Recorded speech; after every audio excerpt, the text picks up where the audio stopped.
Welcome to Sports Talk with Steve Jones, the daily talk show with the voice of Penn State football and men's basketball. You never know what special guest may stop on by any given day. Now here's the man of the hour, Mr. Steve Jones. Nothing like being on with a Saints fan. You know, I'm excited to have the first overall pick. The problem is I don't know who the first overall pick is going to be for the Saints because Lord knows who is going to be drafted first overall this season. I got no idea anymore. Arch Manning. That was Arch Manning. I believe Drew Aller, Garrett Nussmeier, Lenora Sellers. I got nothing for you, Steve. No.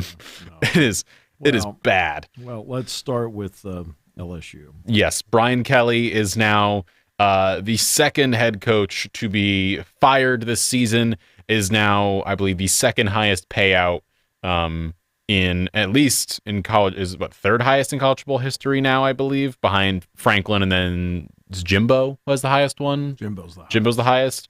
So it was announced yesterday. He is currently owed $54 million in buyout money. So for those wondering at home, approximately the same number James Franklin got, give or take, same ballpark there. This all happens after yesterday. There was news breaking that like the governor of the state was involved, Landry, because he has to be, and because it's a $54 million, and to buy out the staff, and everyone else is going to get up to $100 million for new staff, new this, new that. Like, this news got wild yesterday because it was like so he's gone. People assumed it yesterday morning when this was all breaking, and then 8 hours later they announce it, and it's like, well, we figure, because if you're meeting with the governor, you're not going in there to say, maybe we should hold on to Brian Kelly. Maybe, just maybe. Brian Kelly leaves Notre Dame because he feels he's taken Notre Dame as far as he can take them in the what he considered to be the current landscape of Notre Dame. Academics. LSU. No. I'm talking about Notre Dame. Oh. Okay. He left Notre Dame for LSU. Okay. Can't follow along here. Sorry, I was. Okay. Yeah, we said LSU, then Notre Dame. Continue. So he leaves Notre Dame for LSU. And he took Notre Dame as far as he felt he could. Mm-hmm. And there were more restrictions at Notre Dame when he was there. There's no question about that. I was talking with the Notre Dame people last year. They were talking about how more money was available to retain players on the roster. That's why they had an older team last year. And there were the academic restrictions were not as stringent. Mm-hmm. How about that? Still good, but not as stringent. And so he takes the LSU job. When he takes the LSU job, despite personality, right, look, Nick Saban's personality does not fit at LSU. Right, Les Miles' personality does not fit at LSU. Right, so that aside, the guy's a really good coach. He really is. There's no question about it. So it looked like this was like one of those like, whoa, home run hires. And his problem was that when he was there, when he had a great offense, his defense didn't play well. When he finally gets a really good defense, his offense doesn't play well. He couldn't get everybody to play well at the same time. And then the other night, you get to halftime. That's a tough, hard-fought game. You're not even considering that he is in any kind of trouble at halftime of that game. None. Zero. Up 28, up 18-14. You feel good. You're okay. You get to the second half. You watch the program unravel in 30 minutes. In 30 minutes, you're sitting there going, "My goodness, they're bad."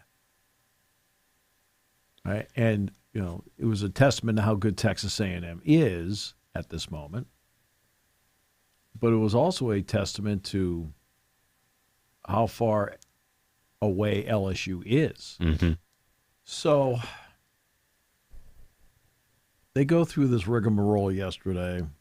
I'm not going to get into governors and things like that. I really could care less what the politics of Louisiana happen to be. But they make this move. So let's talk about one of the truly great teams of all time. And that is the Ed Orgeron 2019 LSU national championship team. Joe Burrow at quarterback, really good offensive line, a lot of talent out there. Justin Jefferson and Jamar Chase as your wide receivers. Mm-hmm. In today's climate, could you put that same team together? And the answer would be no. You want to know why? How much money would it cost? Mm-hmm. How much? Hey, internally, you have X amount to spend. There's only so much NIL money out there. How much money would it cost to get Joe Burrow? How much money, or to retain Joe Burrow? How much money would it cost to get Jamar Chase? How much money would it cost to get Justin Jefferson? You probably could get maybe 2 out of 3, maybe. But you couldn't give all of them. Oh, and by the way, I haven't gotten to the rest of the roster yet. Oh, you could get all those guys. Excuse me, what about the other spots? What about if you pay $1 million to your, let's pick the left tackle, because Joe Burrow's already in, right? Okay, so I gave the left tackle $2 million. Okay, great. Well, what happens if the left tackle gets hurt? Going across this roster. Now I got a $100,000 backup left tackle trying to protect my how many $1 million quarterback. Yeah. Right? And by the way, if you want evidence of that, look at the Cincinnati Bengals. I mean, Burrow's been belted left and right by, at times, an NFL-level bargain basement offensive line. Yeah, like going through this team, they've got at center, like in terms of NFL players, Lloyd Cushenberry at center. Yep. You've got receivers are Jamar Chase, Justin Jefferson, Terrence Marshall Jr., Trey Palmer. Marshall's a first-round pick. First-round pick. Tight end Thaddeus Moss was a draft pick. Running backs Clyde Edwards-Helaire and Tyrion Davis-Price. Helaire was a first-round pick by the Kansas City Chiefs. On the defense, you have Braden Fayoko. You've got Neil Farrell Jr. Cornerbacks, you have Cordell Flott, who is playing, I believe, for the Giants right now. Of course, Derek Stingley Jr., top 5 pick. You've got Grant Delpit is playing for the Browns. You've got Patrick Queen. You've got Clavion Chason. Like, just a ridiculous team across the board. Right. And the question is that in today's college football world, because this is not the college football we grew up with, could you assemble the same team? And I'm telling you, no. You can't. And that's one of the issues that you have right now. Right? You can't assemble this team in today's world. I look and sit here and look at this LSU position.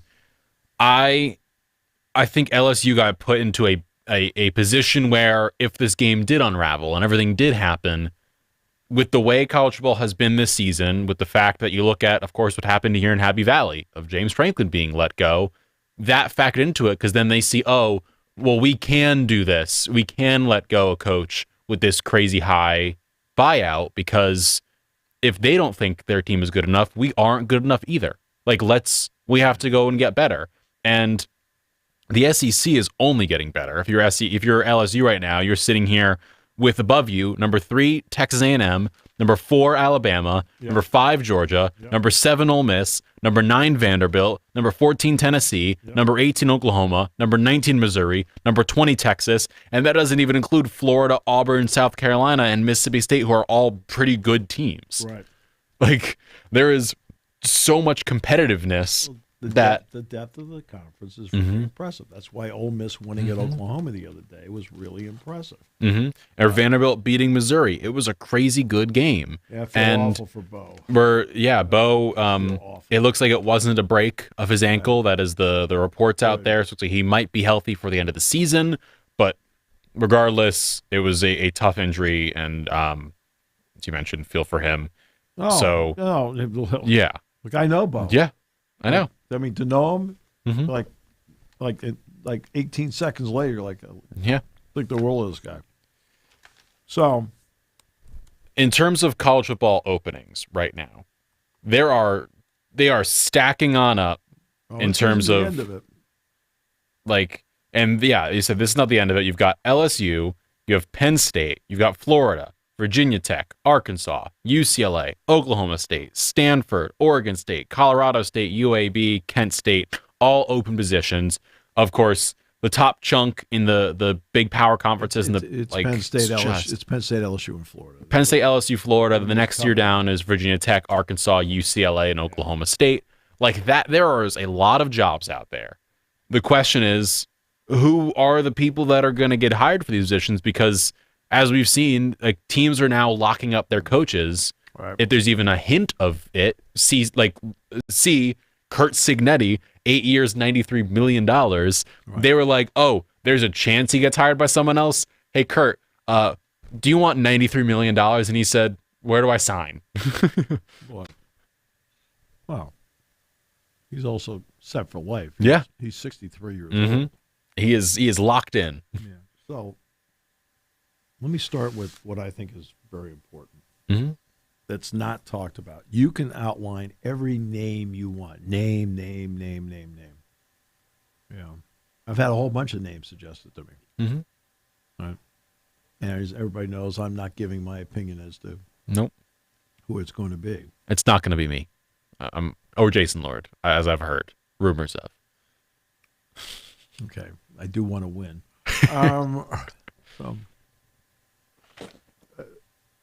So you're not giving your thoughts. You're not giving your. But I'll tell you what's important. It's not the name that's important, because you can get enamored with the big name. Okay, I've got it. I think the most important thing is fit. If you have a financial commitment,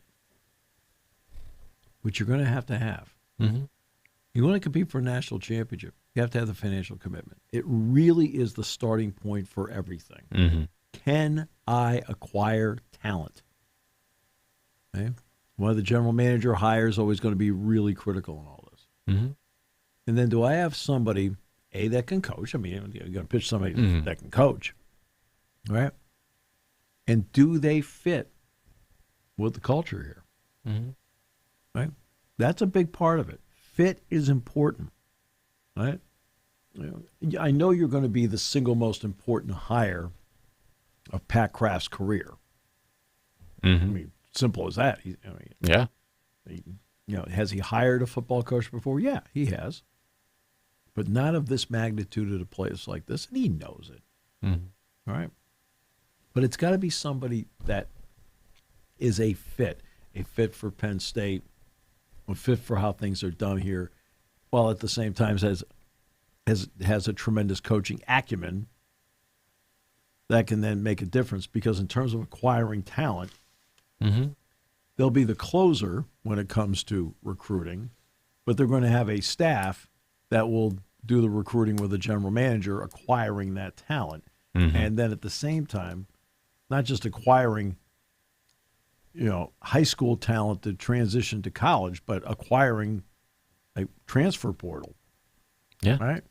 And the next part's going to be, in a world that has little patience, will you give this person at least a couple of years to get it going? I mean, and to me, that's the important part. Just getting a name. We got a big name. Well, Brian Kelly didn't fit at LSU. He didn't fit. No. Right? And he's been successful. He was successful at Cincinnati. He was successful at Central Michigan. He was successful at Notre Dame. I mean, he was successful other places. Now, it wasn't like he wasn't successful here. He had some success, but not to the level that they've expected because they've won national championships. And like Billy Napier, I think Billy Napier actually did a good job of changing part of the culture down in Florida, which is good. Mike Norvell, I can't tell you where he stands with that. Mario Cristobal's interesting. At least he's a Miami guy. But, at Oregon, he didn't fit. See, at Oregon, he didn't fit. No. Dan Lanning fits. Dan Lanning fits Oregon. Yeah. Kurt Signetti fits Indiana. Marcus Freeman fits Notre Dame. Like, even Mike Elko fits A&M. And, like, it's working. And it's going really well. It's hard. All right. When you're doing this, just because you're a big name, if you don't have the right guy at the right time, you can wander in the wilderness. Mm-hmm. So let's give you some examples. USC. John McKay, phenomenal. Now, these are different times, different ways of doing things. Mm-hmm. But John McKay had a phenomenal run at USC. John Robinson replaces him. Fits right in. Phenomenal run. They have wandered in the coaching wilderness since John Robinson left. Mm-hmm. Right? I mean, that's what's happened. Alabama. Except for the hiring of Gene Stallings. From the time Bear Bryant came through, and Gene Stallings was a short-term hire. He's older to begin with, right? Except for Gene Stallings. From Bear Bryant till they finally got Nick Saban, they went 30 years. Yeah. And then Nick Saban. I apologize. Yeah. They went 20 years. 20 years. 20 years. Guy to guy to guy to guy to guy. Right? Mike Price was there for an hour. Mm-hmm. Right. And then they get Saban, and Saban fits. Right. Saban was able to come in, and of course, he was able to, you could tell right away. Remember his first game. I mean, I think it was Louisiana Monroe or something like that. Somebody beat him. Right. It was like he tells the story about going to a gas station. All right. And he goes in to pay for the gas, and he goes, yeah. He says, the gas station attendant looks at him and says, he says, yes. He says, as soon as they get rid of that Saban guy, they'll finally have a good team here. Like, well, sure, he'll do the best he can, pays for the gas, moves on. I mean, you heard about the story how he went to LSU, right? Mm-hmm. Saban, you ever hear that? Mm-mm. Everybody's tracking all the time. Right? Like, you're doing flight tracker? Okay. What? Because you didn't have time to play Minecraft? What? It's like, what are you at level 8? Now I'm bored. I'm going to do flight tracker. So he's at Michigan State. You want to know who went down to LSU to take a look at everything? Terry Saban. She went down there. Right? Miss Terry. Right? And she went down, and she took the tour of the weight room. She took a tour of the facilities. She got a read for the campus, and she came back, and she told them all about it.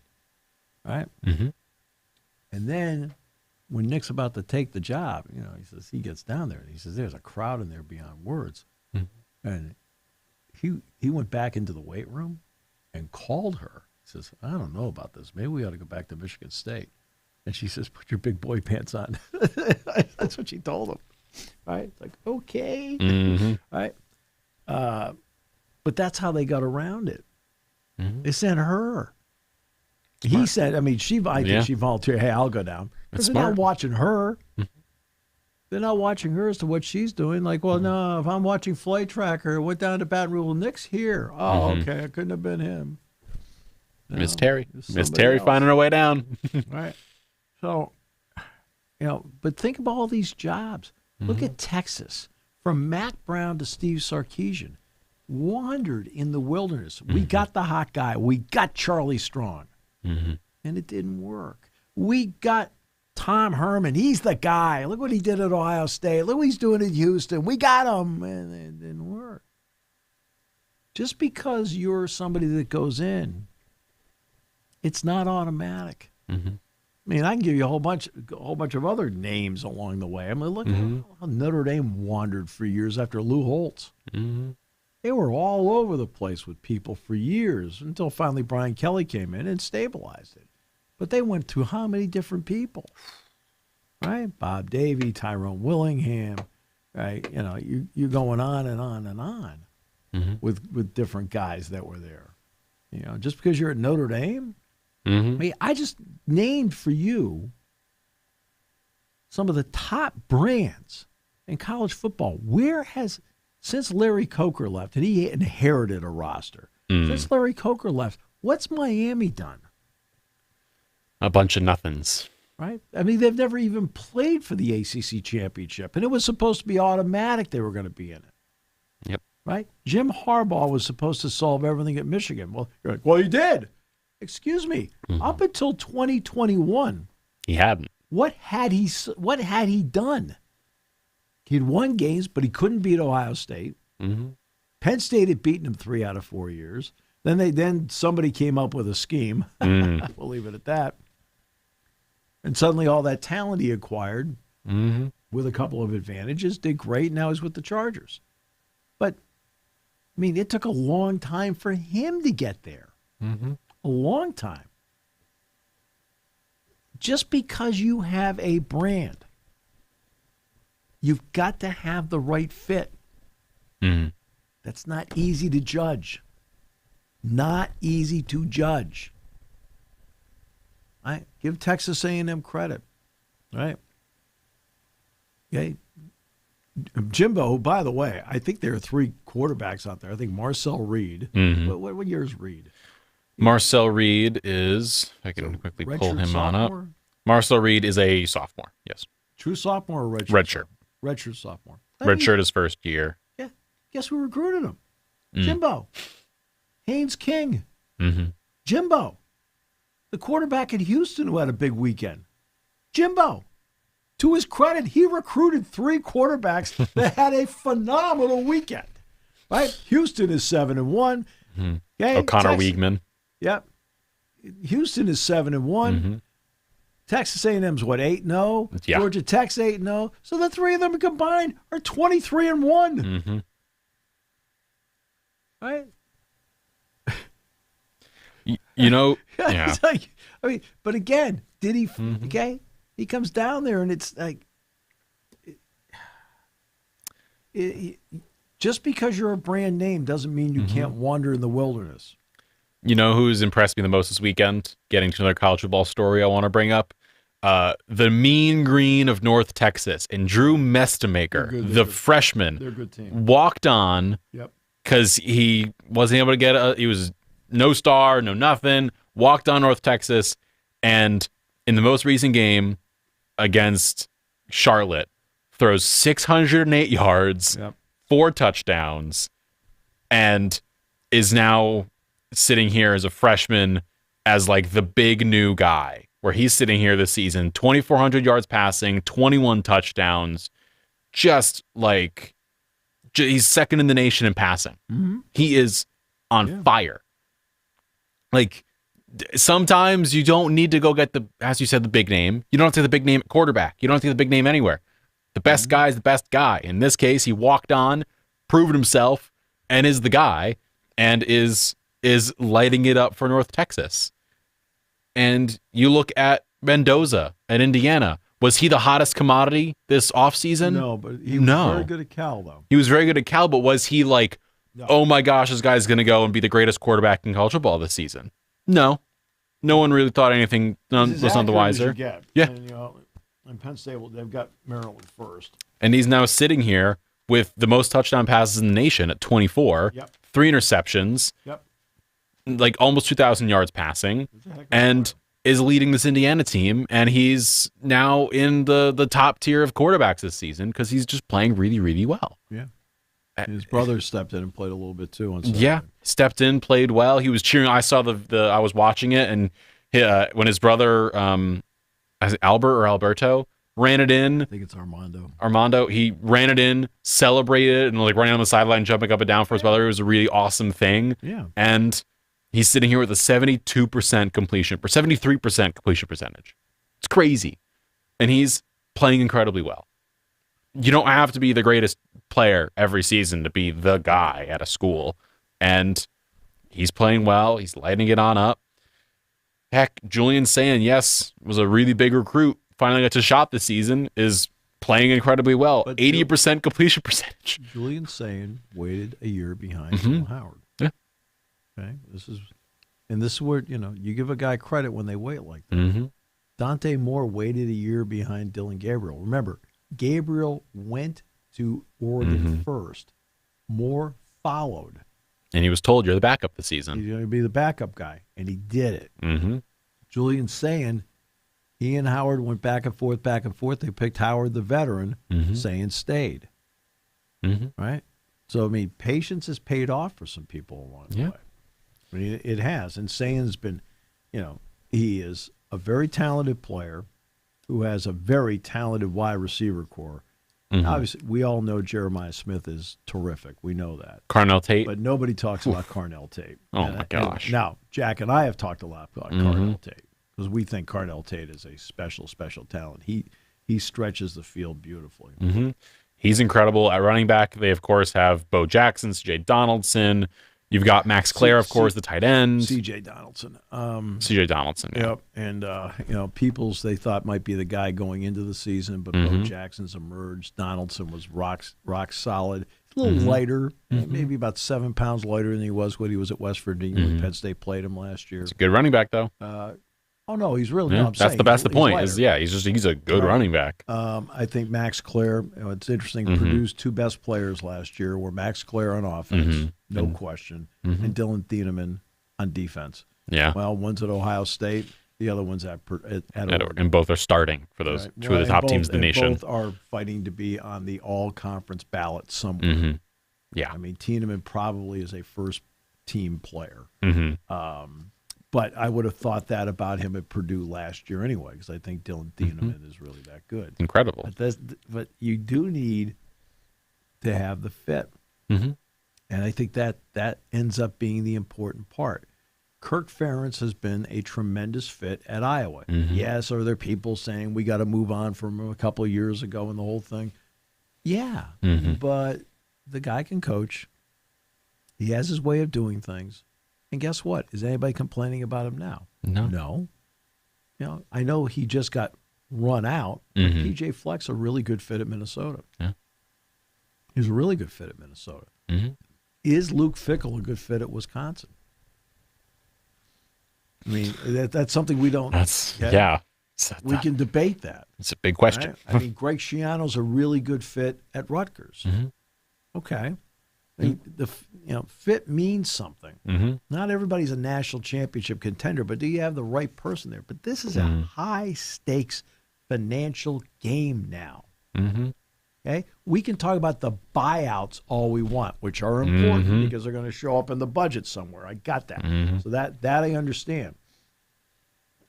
But the way it is now built, it is so financially centric.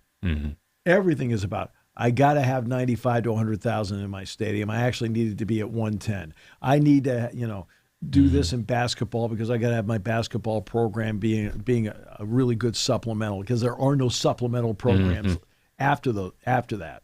Okay, I've got a primary program that funds everything A through X, and if I got a basketball program and take care of Y and Z, we're good. Okay, all right.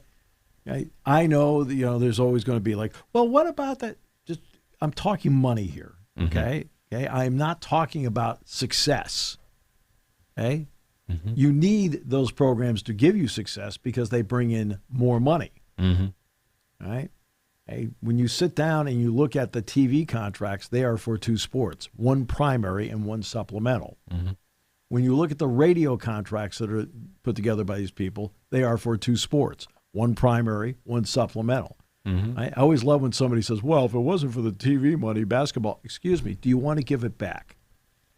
In fact, you know what? We're going to give it back because you just don't think they're worthy of getting the money. Oh, and by the way, your program's finished. What? Yeah. Because we don't have the money anymore. What? No, we're successful. No, slow down there, sport. No. Okay, be happy for the money that is brought in by other programs. Okay, but you need to keep. It's now become just a money game again. Jamar Chase, Justin Jefferson, and Joe Burrow. In today's climate at LSU, how much money do they cost? And can you then put a team around them to make it pay off? See, that's the issue in the NFL right now. Yeah. Right? Jamar Chase and Joe Burrow are together at Cincinnati. Now, Cincinnati may be one of the worst examples to give in the NFL in terms of how they pay people. Okay, I got that part. But they're also not giving out minimum wage jobs either. Right? They have not really been able to put a great offensive line around Burrow. Right? Outside of maybe Trey Hendrickson and a couple of other guys. Wilson, the linebacker, is pretty good. They haven't really been able to put a great defense out there. But they spent the money on T. Higgins, they spent the money on Jamar Chase, and they spent the money on Joe Burrow. Now they have a salary cap. Mm-hmm. Now it doesn't keep Jamar Chase from doing TV commercials with Justin Jefferson. Mm-hmm. That's NIL. That's the NFL's NIL. Joe Burrow's done commercials. That's the NFL's version of NIL. That's how they get their extra money. But roster construction, when there is a cap of sorts, is very difficult to do. Mm-hmm. Right? And, it's going to be up to the coach that's the leader of all this to be the right fit. And again, you're seeing if you can catch it where you've got the right person at the right time.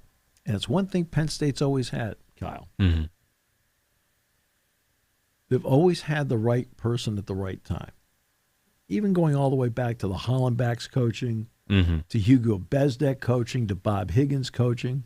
Then Rip Engel comes in. Okay, and Rip Engel did a really good job of transitioning Penn State. Okay? And then, right man, right time. 46 seasons of Joe Paterno. Mm-hmm. Now, in that era of how you put a team together, absolutely the right person at the right time. When they needed a Bill O'Brien for 2 years, they had a Bill O'Brien. And when they needed a James Franklin, they've had a James Franklin. Now you have to do the same thing here. Somehow do it in such a way where you get the right person at the right time that fits this era right now. Right? And that is not going to be easy for LSU, Florida, Penn State, Arkansas, Virginia Tech, all of them. It's not going to be easy to do. And believe me, you don't think there are other coaches out there watching this, realizing that if they suddenly get out of the gate and they're 4-3, I don't care what kind of year Ryan Day's having or what kind of year that Mike Elko's having or what kind of year Kurt Signetti's having. Okay? Now, Signetti will be able to get away with it because Indiana's been so used to mediocrity. That all of a sudden. Right. That suddenly out of nowhere, like, well, boy, sure was a good run. We love you. Okay? But other people, all right? If Dan Lanning's sitting there at 5-4 at Oregon one year, what are they thinking? I mean, they couldn't move on from Mario Cristobal fast enough. They were hoping, like, he bailed them out. He got another job, and he was not well liked in Eugene because he just doesn't have the personality. Like, Lanning at least has personality to go a great coaching acumen. Not saying Mario Cristobal's a bad coach. He's a very good coach. But fit. Okay? I know Jimbo won a national championship at Florida State. Right? But then, no offense, once he got to like his third year there, like the program started to go like this. Yeah. Right? And then all of a sudden they hit that at the end, they got rid of him. Remember, Jimbo didn't, hey, I'm going to Texas A&M. They let him go. Yeah. Okay. And then he landed on his feet at Texas A&M. Yeah. Great. But again, same thing with Texas A&M. How many people have they run through? Like, you can't always be out there searching for the guy. Can I tell you who a guy is in another sport? There are two players I'm looking at. I know last week you and Jason talked about Shohei Ohtani. There's another guy in another sport. This dude's a little bit taller. He's about 7 foot, a million, and he's currently averaging 6 blocks a game. In the last 2 games, he has 15 blocks. Victor Wembanyama. I've enjoyed watching some basketball the past few games. This past week, the first week of the season. I've watched none. That is fair. Victor Wembanyama. Yesterday, I watched Penn State play. But yeah. And we'll. Yeah, is it April? No. We'll save it. But I just want to bring up the. Was there an over and under on how many blocks he had in the game? Jeez. There are reports. Again, the NBA has an integrity problem. I know. Right now, a massive integrity problem. Yeah. Right. Like, you can tell. Like, I give Adam Silver credit. He was on Amazon Prime the other night with Cassidy Hubbard. Right? At least he talked about it. But they know they've got a massive integrity problem. Yeah. And it's big. Because guess what? These are the three guys that are arrested. Three. Mm-hmm. But read the report. Mm-hmm. There are unnamed number 1, unnamed 2, 3, 4, 5, 6, 7, 8. There's a lot of names in there that are unnamed. Mm-hmm.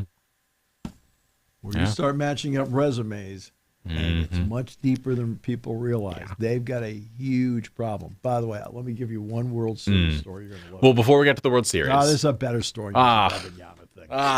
This is way better. Fine, go for it. Okay? Ernie Clement, who's had a great postseason, right? Great postseason for the Blue Jays. Tim Kurchin just loves all the nuts and bolts of baseball. He's always been fascinated with guys with gloves. Some guys just use a practice glove, some then use a game glove, whatever. Goes by Ernie Clement's locker. He sees this, like, really broken in glove. Right? It's better than your Wembanyama story. Like, over under, I don't know. So Ernie Clement's glove. It's like really broken. He says, practice glove, game glove. He goes, no, that's my game glove. Geez, how long have you had that? He says, I picked it up in July. He says, it's that broken in? You picked it up in July? He says, no, I picked it up on eBay. He bought the glove that he is using in the World Series on eBay this summer. Not bad. Not bad at all. Let's go back to your over-under story on the fact that, what was it, plus 3 blocks on Wembanyama. Slight integrity problem in the league. I was just bringing up the fact that he is like integrity problem. He's incredible and an amazing integrity player. Problem. Okay. Well, World Series, Game 3. But they do. I mean, this is going to be something like anytime somebody does something like that. Okay, what does it mean? You can't have your sport have its integrity questioned. And right now, the NBA, okay, jeez, he went 3 for 20.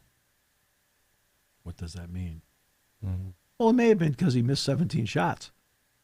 He just had a bad night. But you're always going to wonder. You can't have that in your sport. No. You can't. And they've got, I mean, again, you read the report. Oh, no. It's not just the 3 guys.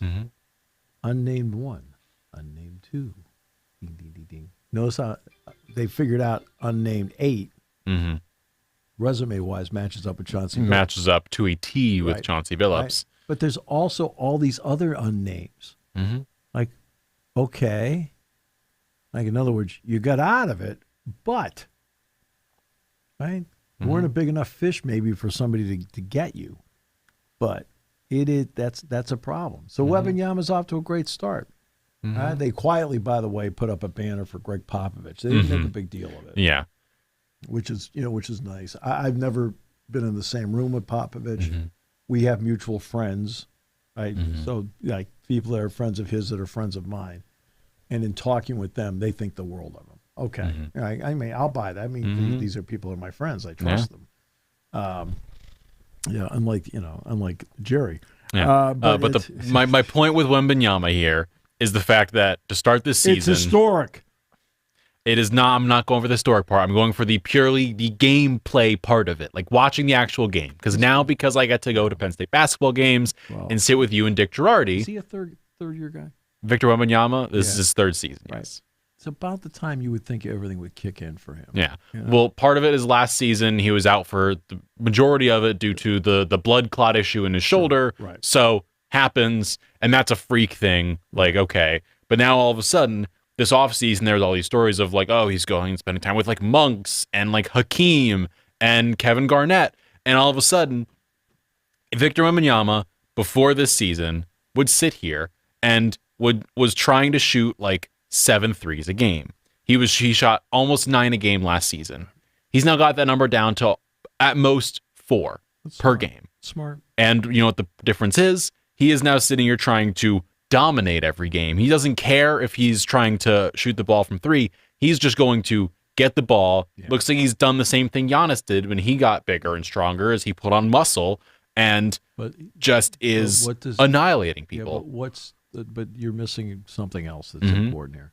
Giannis got bigger and stronger, but he also got better people around him. Yes, and Dylan Harper is really good. Okay. He looks Harper great. Is really good. Stephon Castle is really good. Devin Vassell, really good. Really so. Okay.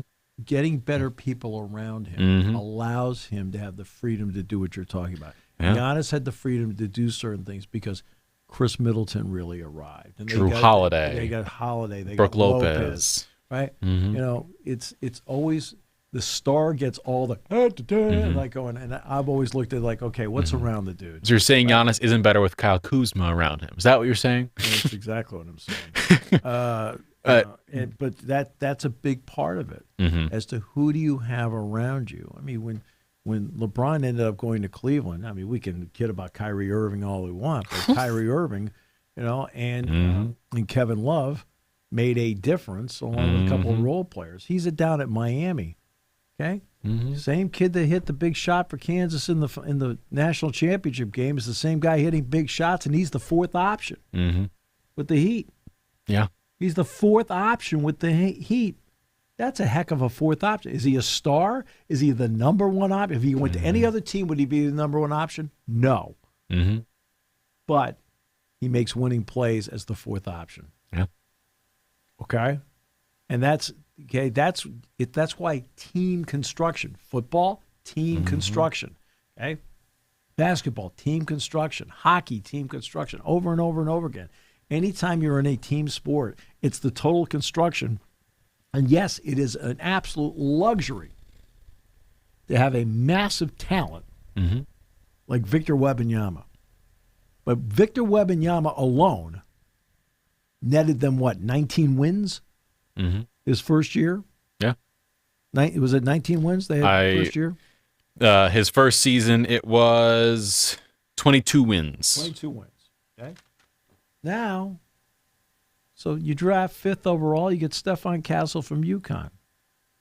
Got a little better. Rookie of the year. Then all of a sudden looks real good now. Yeah.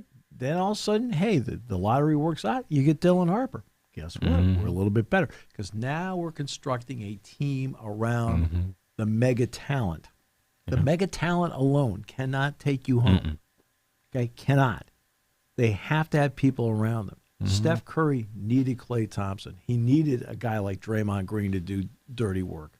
Shai Gilgeous-Alexander was an incredible talent. All of a sudden, you add in Jalen Williams. Right. You add in Chet Holmgren. Right. You add in Alex Caruso, Isaiah Hartenstein. See, like all of these, you just go down the list. Hartenstein is not a star. Yeah, but when he played for the Knicks, he played very well and helped them win. Right? He goes to Oklahoma City. He helps them win. Okay, Alex Caruso's with the Lakers. Okay, you can tell he's a good player, but it's not the best fit in the world for him. Now he goes to Oklahoma City. Is he the number one guy? No, he's like the fourth option on that team. Yeah. At best. He's fourth at best on that team. Right? But guess what? Yeah. Okay? As the fourth, that's, okay, my fourth option is better than your fourth option. My fourth option is better than yours. Right? And guess what? When it comes down to crunch time, I might need my fourth option because you're smothering my other three. Right? Yeah. Now, SGA, Williams, and Holmgren may have gotten me to the last 5 minutes of the game, and all of a sudden Alex Caruso makes a play. Oh. Okay. Holmgren's in foul trouble. Now I got to go to the bench. Right? That's stars are your stars, but you winning teams have a winning combination of players. Can I give you a player who played 2 of the first 3 games for the Thunder and looks really good? Tyler Shuck? No, he is somebody that you have been able to watch the past few seasons. 6'6" forward, drafted 44th overall in this past draft. Brooks Barnhizer is playing for this team. They've got injuries, and he's playing well. Barnhizer is one of those interesting guys, a lot like Nick Martinelli, who is still currently at Northwestern. Barnhizer, you're out there and you're like watching him his freshman year, you're like going, you don't think twice about it. In other words, as the broadcaster, like, okay, he's on the roster, whole thing, but he's just another guy. And Martinelli was the same way. And then, middle of his second year, you're like, Geez, Dick, this guy's a pretty good player, Mm-hmm. right? And then, he blossoms. You're like, well, this guy. Suddenly, he's the number one guy in the scouting report, right? People develop at their own pace, their own rate. Martinelli, same thing. Martinelli for 2 years. 2 years. Mm-hmm. Sat in that Northwestern roster, right? And he's in my second tier of guys on my chart. I'm like, all right, just another guy. Like, you don't think twice about him. Mm-hmm. Yeah, left-handed guy, can play, whatever. And just like Barnheiser, Yep. right? Grows, blossoms, flourishes in his role. He's a 20-point-a-game guy. Mm-hmm. So am I surprised? Because Barnheiser can rebound. Mm-hmm. Barnheiser plays really good team basketball. He doesn't have to always take the shot. And Barnheiser, besides being a good rebounder, an unselfish player, has enough offense to compete in this league. He's got enough offense. He's got an outside shot. He can also, grab a tough one inside and score. He's just a heck of a player. And in this world of, he had a lousy freshman year. He's nothing. When's the next guy? I want to see the next guy. Okay, stop with the ADHD, okay? When it comes to sports, okay? People develop at their own pace, okay? Sometimes it takes a little longer. Sometimes there's somebody in front of them that's blocking their way, whatever it may be. Yeah. Barnheiser's a great example of that. He's playing really well for this Thunder team. Yannick Niederhauser is not a first-round pick when he's at Northern Illinois. He's not. Goes to Penn State, flourishes, showcases his talent against one of the top leagues in the country. Then when he gets against other top players, I remember when he went to the G League Elite. My first thought was, I looked at the rosters. I remember said to Pat Flannery, I said, Pat, he's going to dominate this group. Because I knew he was better. Yeah, he did. Right. Then he went to the Combine, and I said, I think he'll be able to hold his own, which is he did. He held his own. He ends up being a first-round pick. Okay. Right. But he's not a first-round pick, but he's at Northern Illinois. Yeah. Right. I need credit where credit's due. Talent development is a real thing. I mean, you hated my Ernie Clement story, but that's no. You hated it because it just took you off your, Of course. Because we had to talk about the over-under league. Yeah. Now heading on over the MLB tonight, Game 3. Did anybody out there watching an NBA game last week? Anybody? I mean, really? Heading on over, Mr. Jones, game number 3 in Los Angeles today in the World Series, tied 1-1. Scherzer versus Glasnow. That is the matchup on the mound. Okay. It has been a very fun World Series to watch through, too. There's your State College Spikes connection on the mound tonight. Tyler Glasnow, who pitched for the Spikes. Tommy Edman, of course, played for the Spikes. Out there playing second base for the Dodgers. And look, it's been fun. Look, Scherzer, at this stage of his career, he can give you a Mariners performance, or he can give you a whole bunch of those regular season performances where you sat back and went, we sure we want to carry him on the postseason roster? Are we sure? Yeah, okay, we'll give it a shot. You don't know what you're going to get from him tonight. If he pitches the same way he did against Seattle, where he just dug in and he was like, I'm not going out of this game, he's going to give him a puncher's chance. Yeah. Tyler will give them 6 innings tonight. Yamamoto did them a world of good. He is. Well, he's good. But he's efficient. Yeah. I mean, I think he threw 104 pitches the other night. Second straight complete game for him. But now I know he did have a season where he had arm trouble. But for the most part, pitchers in Japan pitch a lot of innings. They pitch a lot of innings. And you rarely hear about arm trouble with pitchers from Japan. I mean, Daisuke Matsuzaka, when he came to the Red Sox, a lot of innings came in. And he pitched a lot of innings for the Red Sox along the way. But that's something that I would ask a lot of questions. I know Ohtani had Tommy John. But I would ask a lot of questions about what the training regimen is for pitchers in Asia versus what the training regimen is in this country. for pitchers. Mm-hmm. Because he's going out and, and obviously his quality of pitch is outstanding, but it's a 104 pitch complete game. Mm-hmm. And the last time out, I think he was right around 100 pitches, and that was a complete game. There's a little bit more. I think against Milwaukee, it was more than that, maybe 108, 107, 108. Against Milwaukee, it was, I can give you an exact number in 3 seconds, it was 111 pitches. 111 pitches. Okay. All right. You got people here that as soon as a guy gets to like 80, 90 pitches, Pirates, they pull the guy. Mm-hmm. Okay. There's also been a tendency in the postseason for quick triggers. Mm-hmm. I got to do something. See, I did something. Everybody, crowd, I did something. Like, no, manage your game. Know your guy. Mm-hmm. Well, they know Yamamoto. Now he's like cut through. Mm-hmm. But Dave Roberts has been letting his pitchers go deeper into games. Mm-hmm. Blake Snell. Right? If he was at Tampa Bay, they'd have yanked him in the third inning. Third, he wouldn't have gotten to third. Right? Kevin Cash, I'm doing something. Yes, you are. You're losing the game. But a really nice job on your part. Right? You did something. But he's letting them go deeper because guess what? Mm-hmm. He is smart enough to know what his Achilles heel is. Mm-hmm. The bullpen. His Achilles heel is his bullpen. Mm-hmm. This guy just bailed them all out. Right? Their bullpen will be fresh. Now, whether that makes a difference or not, because Suzuki hasn't done a lot of pitching. Or Sasaki. Sasaki hasn't done a lot of pitching. Mm-hmm. He's come in here and there, and he's played well.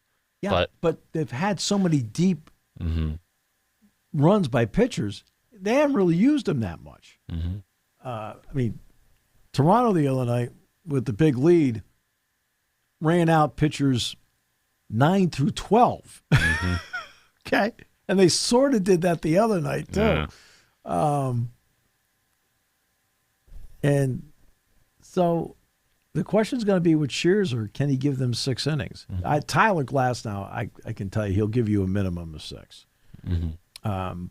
But both lineups are potentially explosive. Mm-hmm. The Dodgers lineup has not hit well in the postseason. I think they're only, as a lineup, hitting like 218 or something like that in the postseason.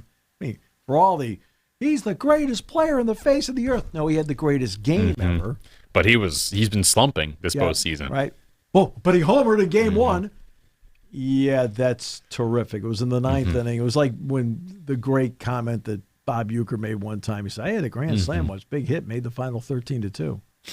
Okay, great. And that is when you look at Mookie Betts has really got to get going for them. Ohtani's got to get going. Ohtani's got to get going. I don't care if he had a freaking home run in the first game. Yeah, who cares? Right? Didn't win. I mean, like it made the final 11-4. Like, oh, that was really great. Okay, how about the 11 runs they scored? Yeah. Okay.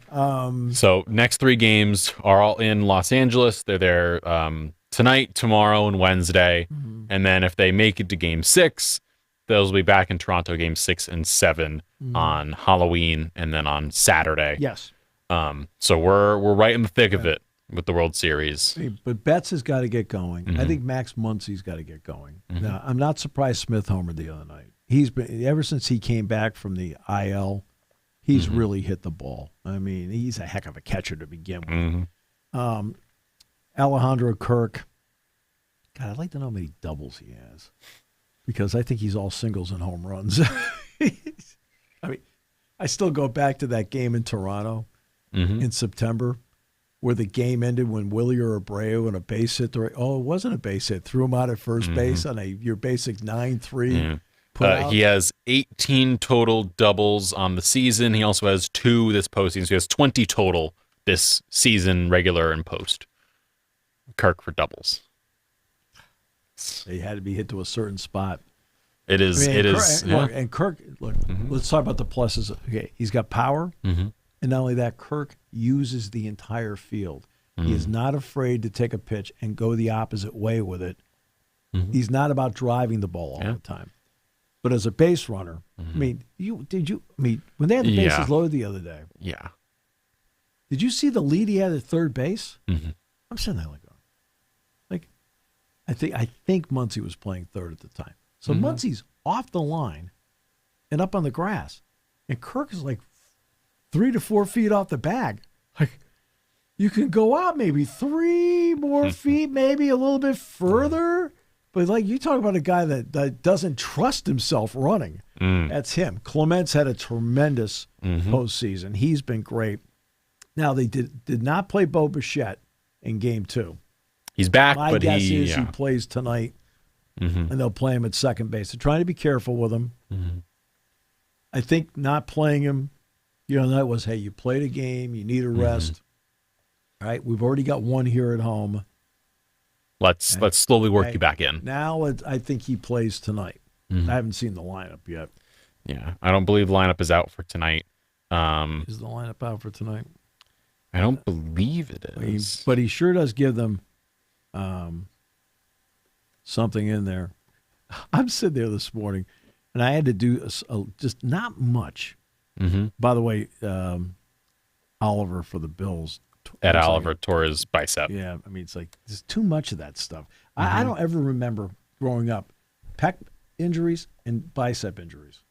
Oh, knee injuries, elbow injuries, wrist injury, whatever, but not torn muscles. A lot of pectorals getting torn, all this stuff. Yeah, you have to ask yourself what is happening in strength and conditioning when that happens. I don't know. And to wrap up, I can't believe you didn't mention Cooper Flagg. I mean, we were just so wrapped up. And Austin Reeves had 51 points, which he beat the over. And to wrap up, I want to send to the New York Jets fans, family, former center Nick Mangold passed away at the age of 41. He had complications from kidney disease. It was announced Sunday morning. I know Steve Jones or Rex Ryan was on Sunday NFL Countdown on ESPN, and they asked him about it, and he broke down because it's Look, he's 41 years old, and if you notice, kidney disease. Now I don't know if it was kidney disease or kidney cancer, one of the two.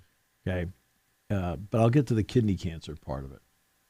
There was the reason that Lift for Life got rolling here at Penn State is Scott Shirley and 3 of his teammates. Now, kidney cancer affects like it's like 1 to 2%. Okay, they had 4 players on the team. 4 players on the team whose fathers had kidney cancer. So that was the original linkage. For years. That was the original. That's where the money went to kidney cancer research. Now it goes to rare diseases. Right? And you see this, 41 years old. I know this affects the Ohio State family too. I'm sure they'll say something before the game on Saturday. But it's 41 years old. Your life's in front of you. I mean, I'm coming up on the 2-year anniversary of a dear, dear friend who means a lot to me, who lost his son to brain cancer. And they did everything for him to try and save him. And I'm at church yesterday, and I see his 3 young children, 2 boys and a girl, with their mom, who's a widow now. And it's just like, every time I see them, I think of him, and it just breaks my heart. I mean, he was only 42 at the time. You have so much in front of you. And Nick Mangold was only 41. I mean, so much in front of him. He'll never see his children grow up. They'll miss their dad. He'll never have grandchildren. That he gets to see. Like the joys of all that. And it's just a reminder. You're obviously a lot younger than I am. But appreciate every stage, Kyle, you have in life. Appreciate being the age you are now. All right? Don't desire to get older. Live it. And then when you get to a certain age, don't desire to be younger. Live it. Right? Because I'm sitting here right now, and I look at a guy like that. He gets to 41, and it ends. Right? Oh, you can talk about the tributes, and he's earned all the tributes, but it's just it's heartbreaking to see stuff like that. And it becomes, and you think about the personal side of it, because you can relate personally to something that's happening. So whatever stage of life you're in, appreciate it in the moment. Yeah, you may be struggling at the moment over something. If I work for Jerry, I'd be struggling too. Right? Mm-hmm. What? No? Right? But appreciate it. Enjoy it. Right? Oh, boy, I can't wait till I'm older. No, enjoy what you have now. Then when you're a little older, don't say, God, I wish I was younger. No, it's okay. Although sometimes when they hit a golf ball, I wish I was younger. But that's okay. Thank you for listening to Sports Talk with Steve Jones, a 7 Mountain Media production. Come back at 11 every weekday for analysis of the latest happening in the sports landscape. From college football to European soccer, Steve and Kyle cover it all on Sports Talk with Steve Jones.